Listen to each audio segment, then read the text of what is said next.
Bom, vamos lá. A gente estava lá, né? Nós fomos para uma visita a um trabalho social muito interessante. Então, uma parceria para a criação do primeiro polo universitário em Paraisópolis, com o Centro Universitário Ítalo-Brasileiro, mais o trabalho do Belezinha, que é um trabalho notável, um trabalho muito bacana. E começamos a visitar o trabalho que é feito ali, o trabalho social. Entramos em algumas salas de aula, onde a gente pôde ver as pessoas tendo aulas, fomos visitando as instalações, né? Subimos o segundo andar, o terceiro andar, a área de laboratório, a ala onde estão sendo feitas as atividades. E enquanto a gente conversava, a gente começou a ouvir tiros. Eu estava no terceiro andar, né? Então, a gente começou a ouvir rajadas de tiros. Primeira impressão que eu tive. E quando você faz essas visitas, em tese, você imagina que está tudo tranquilo. Né? Estive em Heliópolis recentemente, visitando o Instituto Bacarelli, não teve problema nenhum. A gente ouviu a primeira rajada, a primeira impressão que eu tive, olha, acho que é algo para intimidar, para dizer, olha, vocês não são bem-vindos aqui. Mas achei que fosse ficar nisso. Continuamos normalmente conversando na atividade como nós estávamos fazendo. Mais tarde, a gente começou a ver mais tiros e gritaria. Minutos mais tarde, poucos minutos, e aí gritaria. O pessoal começou a gritar, olha, abaixa, abaixa, abaixa, vão atirar aqui. Até o momento em que uma pessoa entra e diz o seguinte, tem que tirar ele daqui, que o problema é ele, né? Tem que dar um jeito de tirar ele daqui, estão dizendo que vão entrar aqui. E aí, houve uma troca de tiro, até o momento que a minha equipe entra e diz, olha, conseguimos estabelecer aqui a segurança para você sair, para você poder se filtrar. Rapidamente eu segui a equipe, saímos até a van, eu entrei na van, esperamos a equipe toda embarcar na van, ainda demos carona para algumas pessoas da imprensa que lá estavam e fomos embora, né? O que aconteceu é que, segundo a equipe de segurança que estava embaixo, e aí vem aquele negócio, é um atentado. Em nenhum momento eu disse que era um atentado. Primeira coisa, em nenhum momento eu disse que era um atentado.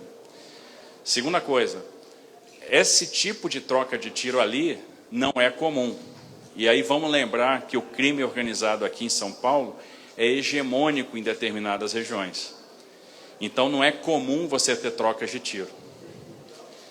Terceira coisa, a equipe que estava embaixo na segurança narrou que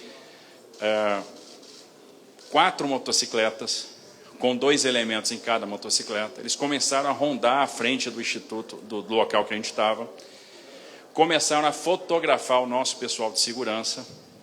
Então, eles foram com câmera na mão, câmera de celular na mão, fizeram fotos, fizeram perguntas, perguntaram se era policial que estava ali, se evadiram do local e voltaram com armamento.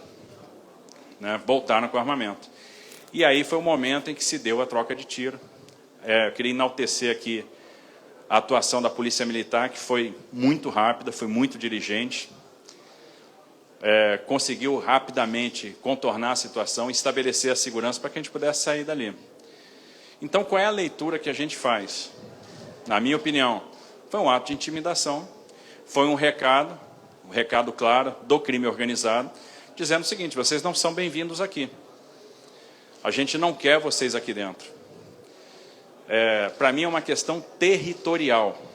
Não é uma questão, não tem nada a ver com uma questão política, não tem nada a ver com uma questão eleitoral, mas é uma questão territorial, que acontece aqui em favelas e comunidades do estado de São Paulo. E que é uma pena, porque você verifica o seguinte, o trabalho social que a gente viu lá, trabalho muito bom. Então, um trabalho que identifica talentos, cria oportunidades, é um trabalho que acontece em uma série de dimensões da vida das pessoas, eles conseguem construir de fato um plano de desenvolvimento individual, dão acesso ao microcrédito, resgatam a autoestima, fazem orientação, além do treinamento profissional. Então, uma série de competências são transferidas para aquelas pessoas que têm contato com aquele projeto. E as pessoas estão saindo dali ou empregadas, ou proprietários do seu próprio negócio. O que o brasileiro mais quer? O brasileiro quer um CEP e o brasileiro quer o CNPJ. Primeira coisa, o brasileiro quer casa e o brasileiro quer ter o seu negócio. E ali eles estão criando uma oportunidade para você ter um negócio. De todas as atividades que eu fiz na campanha, todas, as que eu mais gostei, sem sombra de dúvida, as 2 visitas que eu mais me emocionei, que eu mais achei interessante. A de Heliópolis, no Instituto Bacarelli, onde eu vi como a educação por meio da música pode transformar realidades, e a de hoje, que eu vi transformação social de verdade. Eu vi ali vidas que são recuperadas, oportunidades que são geradas. Agora, esse tipo de ação não pode sofrer interferência do crime organizado. Não pode, as pessoas não podem ser constrangidas por causa do crime. A gente não pode sofrer com essa questão de domínio territorial. Porque, no final, são pessoas que estão ali, que são reféns. Projetos como esse são reféns. E o que a gente precisa fazer? Aumentar a presença do Estado. Fazer com que mais projetos dessa natureza aconteçam. Fazer com que nós tenhamos escolas integradas, onde a gente possa ter no contraturno atividades, né, como a arte, como a música, ou seja, atividades culturais que se complementam às atividades educacionais. A gente tem que trazer a cultura para junto da educação, isso é fundamental. A gente tem que transformar essas escolas em centros de formação profissional, a gente tem que levar para lá a formalização, a gente tem que levar para lá a capacitação e a gente tem que levar para lá o crédito.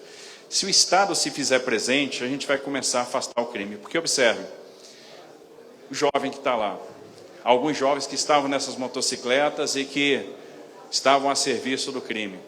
Que perspectiva eles têm? O que eles vão ser?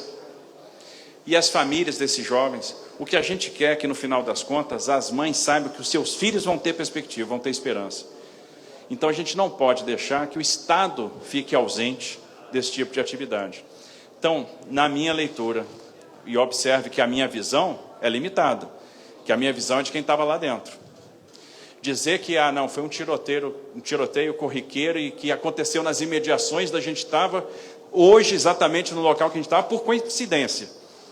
Não é assim que funciona.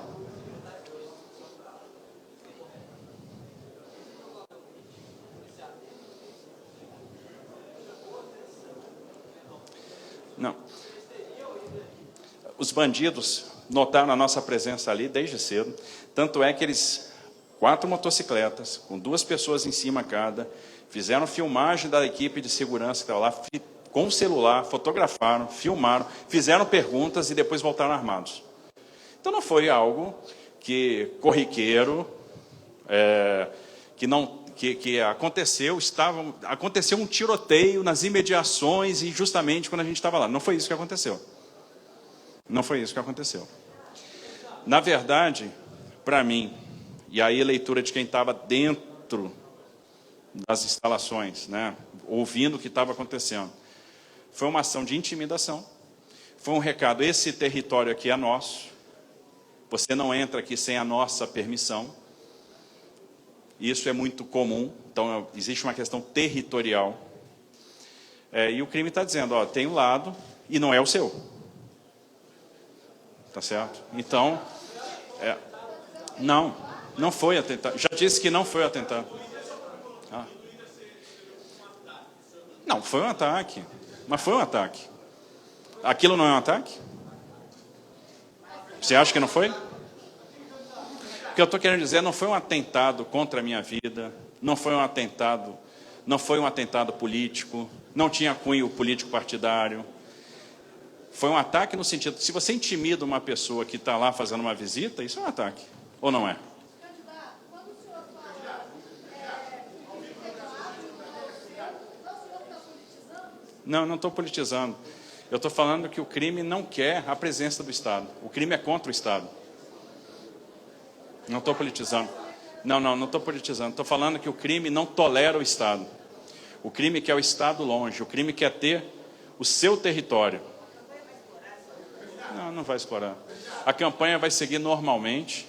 Nós vamos falar com as pessoas, nós vamos comunicar com as pessoas. Agora, existe uma questão que precisa ser posta. Você tem áreas de São Paulo que são dominadas pelo crime. Né? Que o crime, infelizmente, tomou corpo, cresceu, ficou poderoso, domina determinadas áreas e as pessoas vivem com medo. Porque imagina o seguinte, você candidato ao governo do Estado de São Paulo não poder fazer uma visita a um trabalho social? Parece razoável para alguém isso? É razoável você ser recebido a tiro numa comunidade, numa favela? E no final das contas, conhecendo um trabalho que é de transformação. Então o que eu vi hoje? Eu vi um trabalho que precisa ser replicado. Eu vi um trabalho que precisa ser expandido, precisa ser incentivado, precisa ter o apoio, o braço do Estado. E esse trabalho pode e deve estar presente não só em Paraisópolis, mas nas 1.600 favelas do Estado de São Paulo. A gente percebe que o Estado tem que estar mais presente, a gente percebe que você tem que trazer a cultura para a escola, a gente percebe que você tem que trazer a capacitação profissional, que você tem que trazer o crédito. O que você vê lá? Talento. Nosso povo tem talento. E as pessoas não querem viver reféns do crime. Então, hoje você tem um crime que escraviza as pessoas. Você tem que libertar as pessoas. E aí a presença do Estado. O crime não tolera o Estado. Esse é o problema. Pretendo. Claro, pretendo. Você não pode se intimidar. Você não pode se intimidar. Não vai haver intimidação. Nós vamos continuar tocando a campanha normal. E mais, uma vez eleito, né, se for eleito, nós vamos ampliar a presença do Estado nessas comunidades, nessas favelas. Nós vamos levar a política pública lá, porque eu quero fazer a diferença na vida das pessoas. Eu quero que as pessoas tenham oportunidade, eu quero que as pessoas tenham emprego. O que toda mãe quer é emprego. Imagina o jovem aprendiz paulista. Imagina você ter um programa de aprendizado onde o jovem tem contato com o emprego na microempresa, na pequena empresa, e o Estado subsidia o seu estágio. Quantas microempresas, quantos pequenos estabelecimentos existem numa favela? Milhares. Então, quantos jovens podem estar empregados lá? E se você consegue dar um emprego para o jovem, se você dá uma perspectiva, você dá um incentivo para o jovem, esse jovem vai se afastar do crime. A gente precisa afastar os jovens do crime. Então, o Estado precisa se fazer presente. Pode ser que eu não tenha visto, né? Eu recebi uma quantidade muito grande de mensagens. De fato, a equipe dele falou que ele ia mandar uma mensagem. Eu não tinha o telefone dele registrado até pouco tempo, registrei agora. E tenho certeza que ele está solidário, ele é absolutamente contra a violência, então vou até olhar para responder.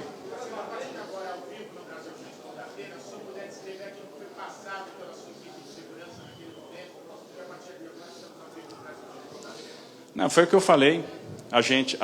A equipe de segurança observou 4 motos com duas pessoas em cada uma das motos, ou seja, 8 pessoas. Elas começaram a passar na frente do local que nós estávamos. Eles filmaram as pessoas que estavam na nossa equipe de segurança, fizeram perguntas para saber se eram policiais, para saber se estavam armados, se dirigiram à nossa equipe, se evadiram, voltaram com armamento, né? E foi quando a gente começou a ouvir a troca de tiros. A polícia se fez presente no local muito rapidamente, com muita competência, conseguiu repelir a ameaça, estabelecer um perímetro seguro. Esse perímetro de segurança foi o que permitiu a nossa evasão do local, a nossa saída do local. Então, a polícia agiu com muito profissionalismo, com muita rapidez, né? Foi bastante diligente. Não, acredito que não. Na minha opinião, foi um recado, uma intimidação, dizer, olha, você está num território que não é seu. Você entrou num território aqui que você não devia ter entrado, entrou sem autorização e você não é bem-vindo. Eu acho que a leitura que eu faço, e observem a minha leitura do episódio por todas as informações que nós coletamos, é essa. Agora, tudo é preliminar, vai ser investigado, né, vai ser discutido, as pessoas vão ser ouvidas, mas a minha leitura não pode ser outra, não pode ser diferente dessa.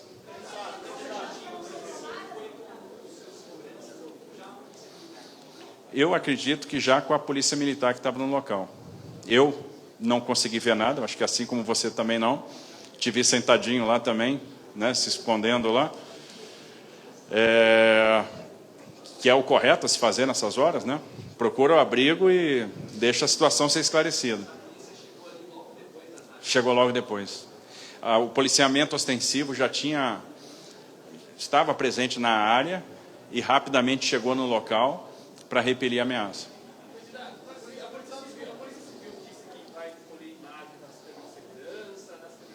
Eu não sei, aí tem que perguntar para eles.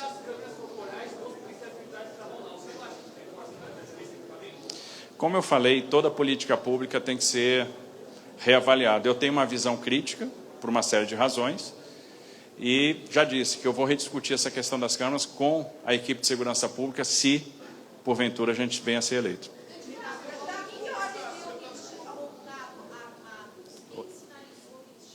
A equipe de segurança que estava no local, que foi abordada inicialmente por esses criminosos que estavam nas motos, virou, olha, eles passaram por aqui, fizeram perguntas e voltaram armados. É o pessoal que faz a minha segurança. São policiais? Não vou falar para você, o pessoal que faz a minha segurança. Você acredita que tipo matou o homem, o suspeito de partir da sua segurança? Acho que não, acho que partiu da PM. Candidato, a agenda em Paraisópolis só entrou às 9h da noite. Por que você decidiu ir para lá? Não, porque eu vi que tinha condição de fazer, eu ia chegar a tempo. Até ontem eu estava em Brasília com a minha mãe no UTI, no hospital, eu não sabia se ia chegar a tempo em São Paulo, só isso. Hã? É.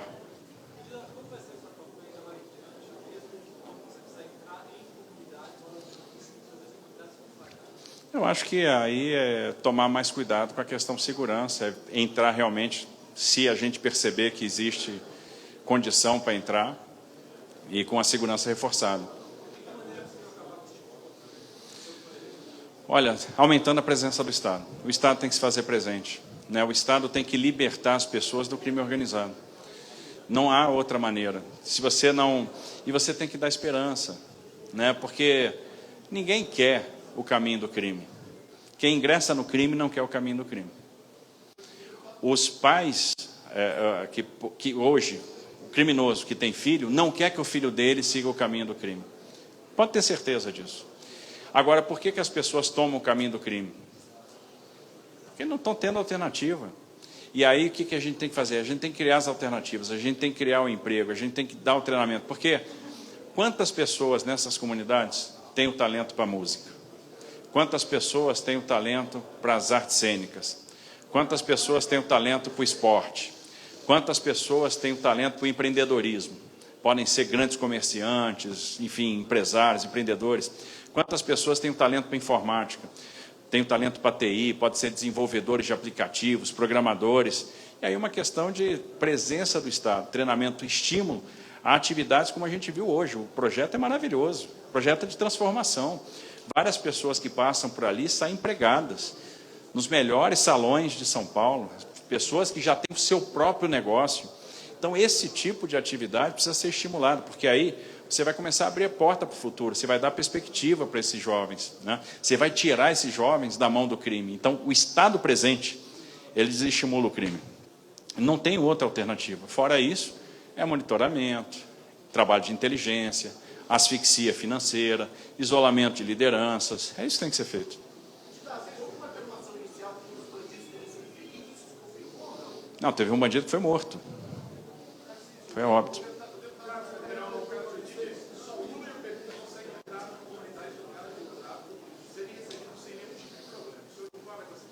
Não vou comentar nenhuma declaração. Lá para São Bernardo, a gente vai começar a fazer o projeto imediatamente.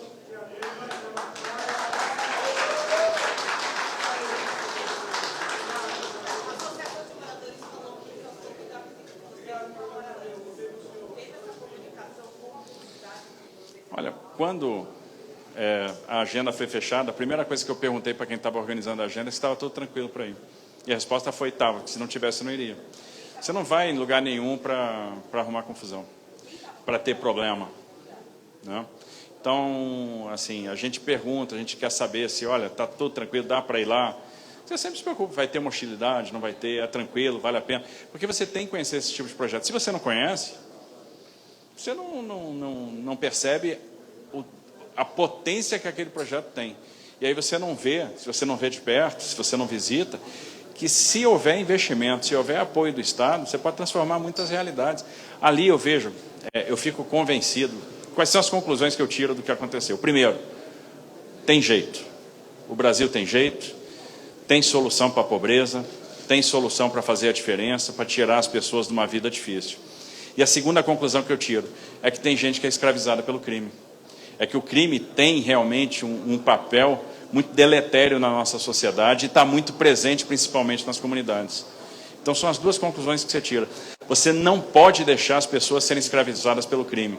E hoje o crime está lá, escravizando pessoas, dominando territórios. Então, na minha opinião, a leitura que eu faço do que aconteceu hoje, uma ação territorial. Uma ação de afirmação de limites. Olha, aqui é o meu território, aqui você não entra sem ser convidado. Para mim, muito claramente, foi o que aconteceu. Infelizmente, é uma realidade. Infelizmente, você vê que há um problema de segurança pública para se tratar, mas, sobretudo, há um problema social. E aí nós temos que agir no social. O que vocês podem esperar do governo Tarcísio é muita atuação nessas comunidades. Atuação no sentido de trazer a oportunidade, de criar as oportunidades, investimento em projetos como o que eu vi hoje lá. Porque você visita o projeto, você fica encantado, é maravilhoso, aquele projeto dá esperança para as pessoas. Aquele projeto vai dar esperança para muita gente que não tem perspectiva, que dá capacitação, que mexe na autoestima, né? É treinamento em todas as dimensões. Não é só na dimensão técnica, da questão da beleza, da questão do cabelo, que é o que eles estão trabalhando, mas é o empreendedorismo, é a educação financeira, é a autoestima. Então, é um trabalho muito completo, em que você está mexendo em todas as dimensões, e agora você está dando ali, além de tudo, uma porta aberta para o ensino superior, que era o que estava sendo celebrado no dia de hoje. Então, acho que é essa a atuação que a gente tem que ter. Obrigada, gente.